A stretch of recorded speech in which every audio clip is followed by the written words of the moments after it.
Meanwhile, President Trump issuing a new warning to Tehran overnight, writing this on Truth Social, quote, Iran can't get their act together. They don't know how to sign a non-nuclear deal. They better get smart soon. Lucas Tomlinson's live in Dubai. I think the timestamp on that message was 4 a.m. Eastern time, Lucas. If that's accurate, he was up early. Hello to you.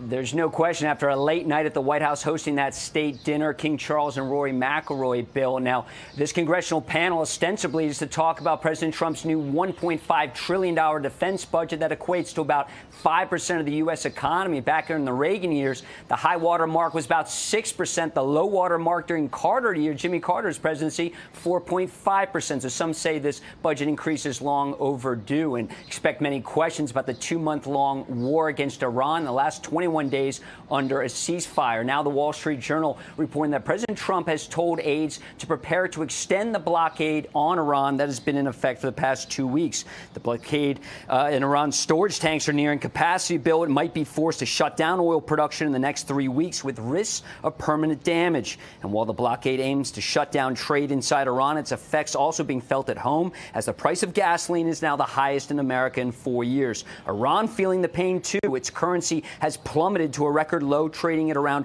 1.8 million rials per dollar. And the Strait of Hormuz remains effectively closed. Talks are stalled. Overnight, a Japanese oil tanker carrying 2 million barrels of Saudi crude transited the strait for the first time since the war started.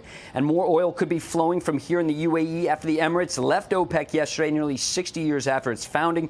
The oil cartel's fourth largest producer, 7th most in the world, choosing autonomy and free markets over the Saudi-dominated cartel.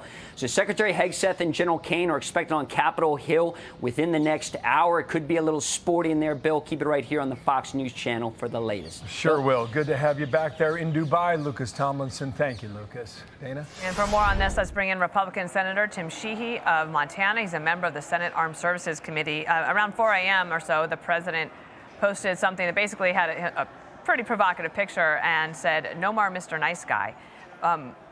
Before we talk about the hearing today, I want to get your take on where you think things are and what the next steps should be.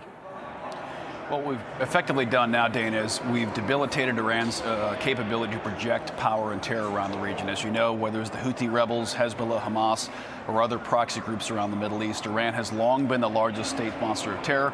They've also been the largest destabilizing force in the region. They can't push that kind of firepower around the region anymore. Of course, they still have some muscle for the Straits of Hormuz. We're dealing with that now. So now we've transitioned into a phase where it's really going to be an economic pressure campaign. And I think Scott Bessent has, of course, been articulating that well. And the president, of course, is applying maximum pressure to finally get resolution to